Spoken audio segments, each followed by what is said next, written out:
Bonjour à tous, je suis Gilles Mansillon, je venais vous saluer aujourd'hui, bienvenue sur ma chaîne. Je viens ici pour continuer à discuter de certains aspects. Je discute de choses ici des fois qui peuvent être un peu sensibles, hein. C'est-à-dire que j'essaye de ne froisser personne, mais je sais qu'à un moment donné les voiles vont tomber.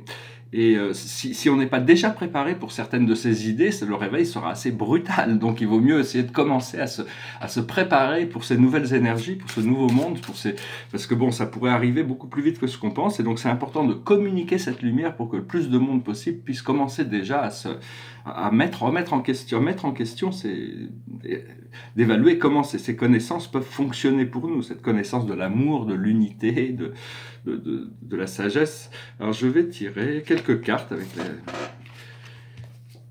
le tarot des anges. Alors d'où on vient, c'est la confiance, c'est le trust. Bon, il faut faire confiance avec sagesse, hein, toujours. Pas faire confiance de mettre une arme dans les mains d'un enfant. Il ne faut pas avoir confiance qu'il va se débrouiller avec. Il faut avoir une confiance, mais avoir la sagesse quand même. Il faut ce que l'on est aujourd'hui. Une image un peu violente, brutale, hein, ça, je suis désolé. Ce que l'on est aujourd'hui, c'est la rencontre. Il y a vraiment la possibilité de cette connexion, de cette rencontre. Et ce qui va arriver dans le futur immédiat, c'est la réconciliation. C'est-à-dire, il y a peut-être des éléments qui ont été dissociés, qui vont se remettre en place. Les choses sur lesquelles on travaille, c'est la destinée.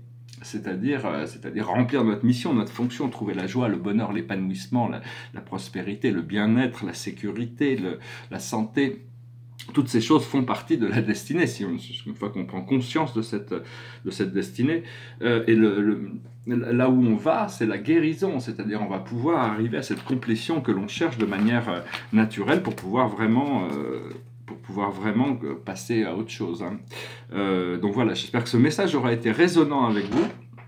Derrière moi, c'est un tableau qui s'appelle l'Anneau d'Or. Alors l'Anneau d'Or, ça venait de messages qui étaient canalisés, en 2007, ils sont apparus sur Internet.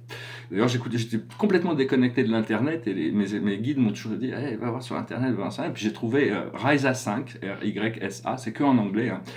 Et maintenant, bon, ces messages sont très très différents, mais à l'époque, il avait sorti cette série de canalisations, c'était les enseignants de la lumière, c'est l'anneau d'or, c'est la perfection de la vie éternelle, et trouver la lumière dans cet anneau, hein. Donc c'est vraiment c'est toutes sortes de messages. J'avais acheté 24 DVD, je les ai toujours, je les réécoute d'ailleurs de temps en temps. Et donc ici, bon, on a ce tableau, il y a cet anneau d'or il contemple cet anneau d'or, il y a cette même lumière qui se reflète à l'intérieur, et ici il y a le signe du suprême, de l'ultime et de l'absolu, avec ce grand archange au-dessus avec le cœur émeraude, hein, et qui ici est le symbole de la terre, de l'étoile blanche, que notre soleil, avant le soleil était jaune et maintenant il est devenu blanc, mais déjà en 2005, j'avais déjà inconsciemment vu ça, hein. Parce que l'idée que le Soleil est devenu blanc, c'est parce qu'il reçoit la lumière du centre galactique. Donc il y a des nouvelles énergies qui nous proviennent du Soleil, qui sont beaucoup plus rapides en fréquence, des photons qui sont différents. Alors on va tirer 4 cartes pour la cache. Après, c'est un petit nombre d'idées à adresser. Et donc voilà, la plus haute sagesse, c'est biblique, c'est comprendre qu'est-ce que ça évoque pour vous. Mais c'est pas une question de religion, c'est l'histoire de la conscience. Ce que l'on doit comprendre, c'est la mère terre, la mère de l'univers, l'habilité de revenir à ce divin sacré féminin qui nous permet d'être tout le temps dans la réceptivité de cet amour-lumière, la flamme rose, l'amour inconditionnel. Et donc c'est important de comprendre ça. Ce que l'on doit faire, c'est la sagesse, on doit trouver la sagesse. La sagesse, c'est bon, tout est amour, hein, en réalité, mais la sagesse et l'amour, c'est deux choses différentes. L'amour, c'est la connaissance des choses, et la sagesse, c'est la compréhension des moyens. Et l'aboutissant, je crois que c'est le même qu'hier, hein, c'est la chevalerie, c'est-à-dire continuer à rester fidèle à nos principes. Alors, en essence, l'idée c'est de ne blesser personne, mais des fois on peut blesser quelqu'un sans le faire exprès, hein. Mais bon, des fois il faut confronter certaines vérités, mais il faut essayer de le faire le plus doucement possible. Après ça, bon, c'est un petit peu comme si on a une vérité à explorer, et que bon, c'est comme si on descendait une piste de ski, puis il y a quelqu'un qui veut se mettre sur notre passage pour nous empêcher de passer, parce qu'il veut pas qu'on passe. puis boum, boum, boum, et c'est lui qui se retrouve dans le plâtre, donc on lui a nui, mais c'est lui qui est venu se mettre là quand même. Hein. Donc pour ça, bon, on n'est pas responsable des actions des autres. Et parce qu'on vit sur une planète souveraine, hein, une planète souveraine, et on doit être souverain, c'est-à-dire c'est nous qui décidons de ce qui se passe. Et ce désir de l'ascension, ça vient d'une insatisfaction avec la matrice dans laquelle on vit. Hein. Donc il y a cette... on cherche plus, on cherche mieux, on cherche en essence que c'est ces codes de la source qui sont actifs à l'intérieur de nous, qui forcent l'évolution. C'est-à-dire que rien ne peut rester vraiment en place et le monde change parce que nos pensées changent. Hein. Le jour où nos pensées seront stabilisées dans la lumière, le monde aura trouvé une stabilité. Après ça, les choses évolueront.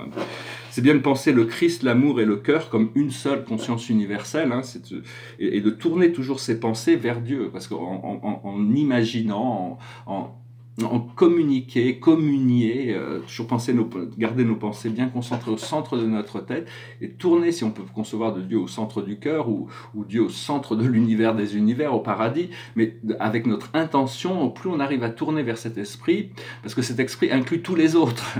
Si vous pensez à Dieu, vous n'oubliez personne, c'est la seule manière de n'oublier personne.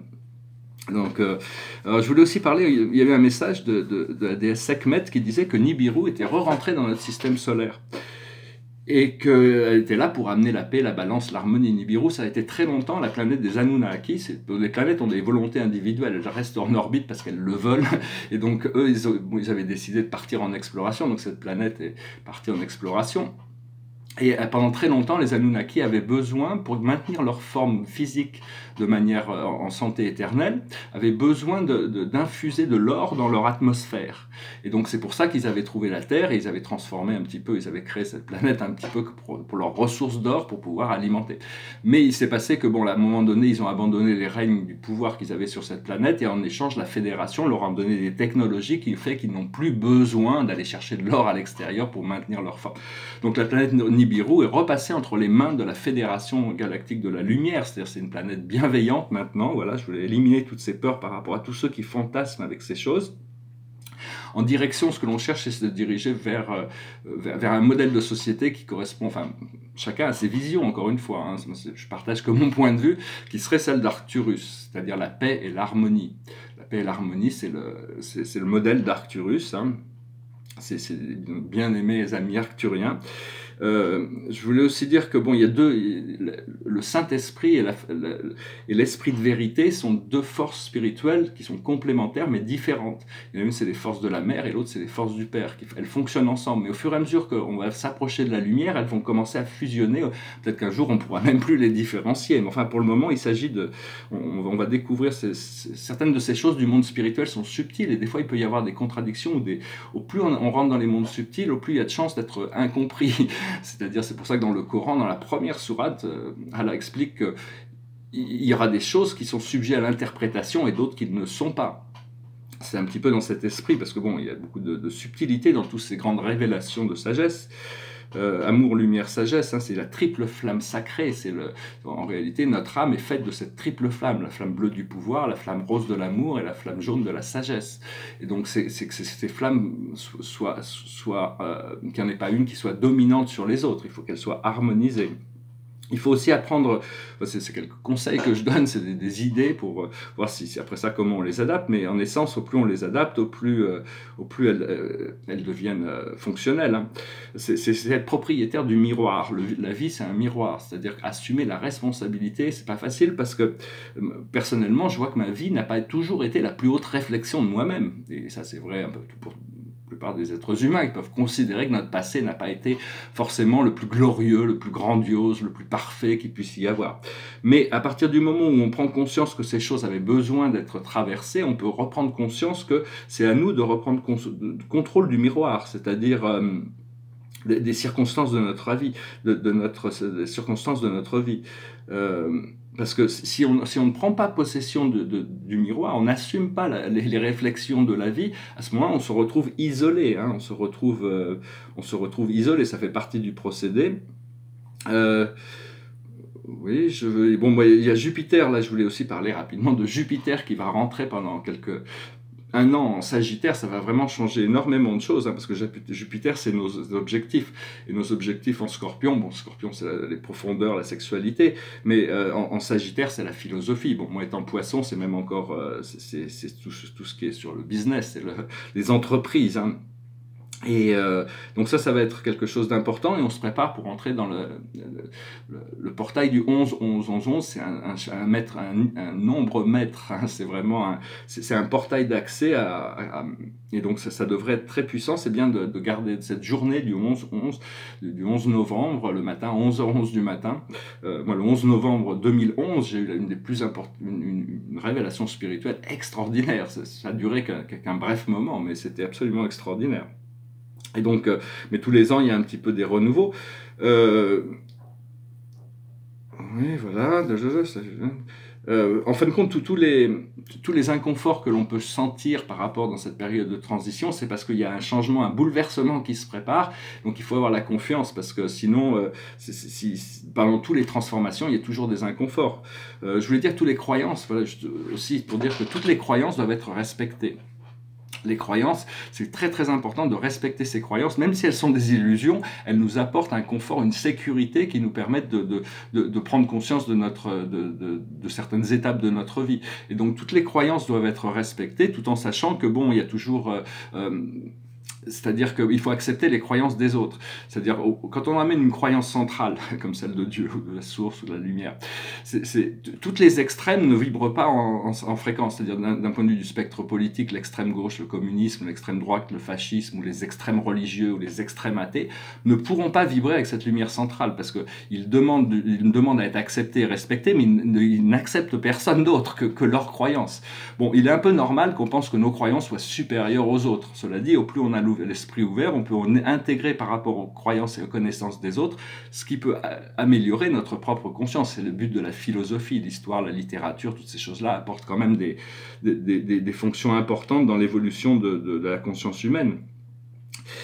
Et donc oui, après ça, je voulais parler à tout moment, on a la possibilité de communiquer avec nos guides, hein. Je suis là aujourd'hui, avec ma présence je j'invite mes guides bien-aimés, mon maître guide, mon ange gardien, mon guide de la voie terrestre, tous les autres guides qui travaillent avec moi, ma surâme, toute ma famille spirituelle, parce que c'est une force qui est très importante. Il faut arriver à commencer à intégrer tout ça. Parce que tout le monde reçoit les codes, les nouveaux codes de la lumière. Seulement, quand on reçoit un code et qu'on a un ordinateur, il faut déjà télécharger. Bon, le code, il est arrivé, mais il y a besoin d'initier le programme. Une fois que le programme est initié, il faut éteindre l'ordinateur et le rallumer. Et puis après, il faut découvrir le programme. Si les gens laissent le programme dormant, il ne va pas se rallumer tout seul, hein. Il y a tout un procédé d'intégration. Pour ça, il suffit de choisir, grâce à notre intention, de découvrir chaque jour, suivre notre intuition. Voilà, donc bon, je voulais parler, je ne veux pas faire, non, mais je peux continuer un petit peu. Je voulais dire, on pensait est-ce que les objets inanimés ont une âme? Ben oui, bien sûr, ils ont une âme. Pourquoi? Parce qu'en réalité, ce que l'on ne sait pas, qu'on va découvrir, c'est que toute cette réalité matérielle existe grâce à une réalité parallèle qui est maintenue en fréquence par des êtres intelligents qui sont les élémentaux. Et ces élémentaux sont... Bon, il y a des élémentaux positifs et négatifs, les élémentaux qui maintiennent... Mais beaucoup des élémentaux négatifs ont été transmutés, maintenant ils ont été remplacés par des élémentaux positifs sur Terre. Et bon, il y a des centaines et des centaines d'ordres d'élémentaux, hein, les plus célèbres étant...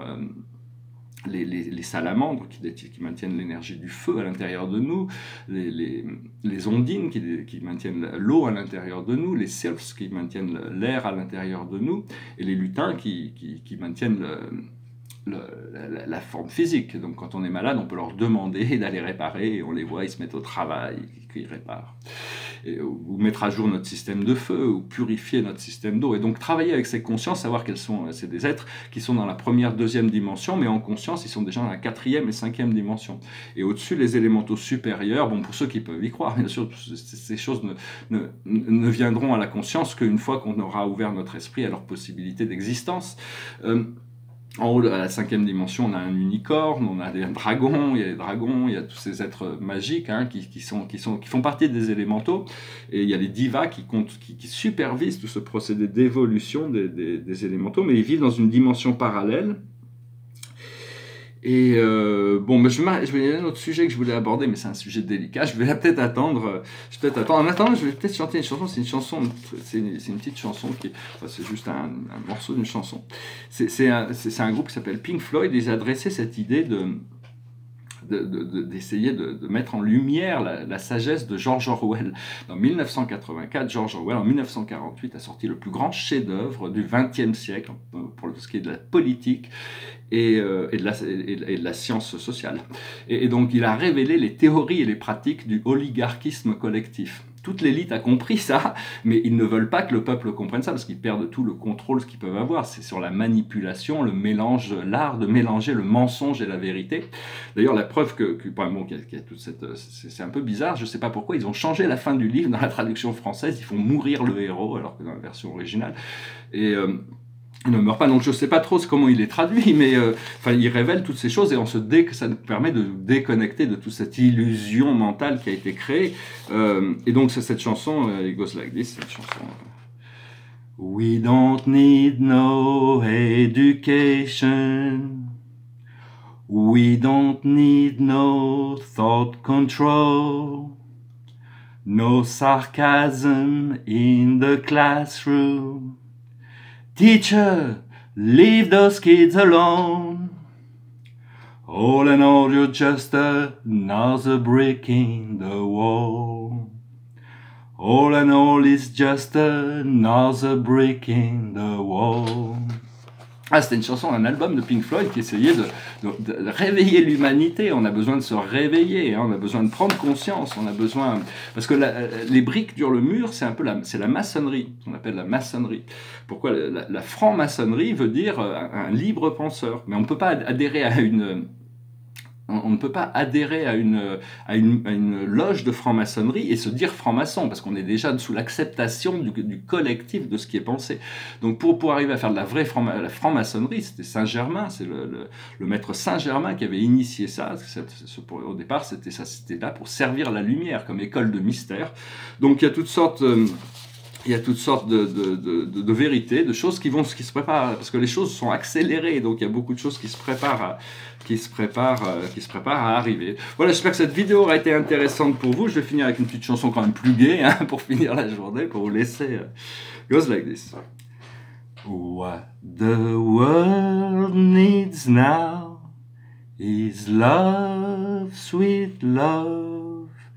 It's the only thing that they're just too little of. What the world needs now is love, sweet love. No, not just for some, but for everyone. Voilà, que l'amour soit pour tous. L'amour, c'est la force qui nous sauve, c'est la force qui nous reste, parce que cet amour a toujours été là. C'est juste qu'on s'est perdu un peu dans des illusions, mais ça faisait partie du programme. Il faut arriver à se respecter, s'aimer, accepter ceux qui sont encore dans les programmes inférieurs, essayer d'avoir de la compassion pour eux, parce que tout va s'effondrer très très rapidement. C'est un peu comme quand le soleil arrive, la neige doit fondre, toute la glace doit disparaître et tout retourne à l'un, hein, dans l'eau. Hein.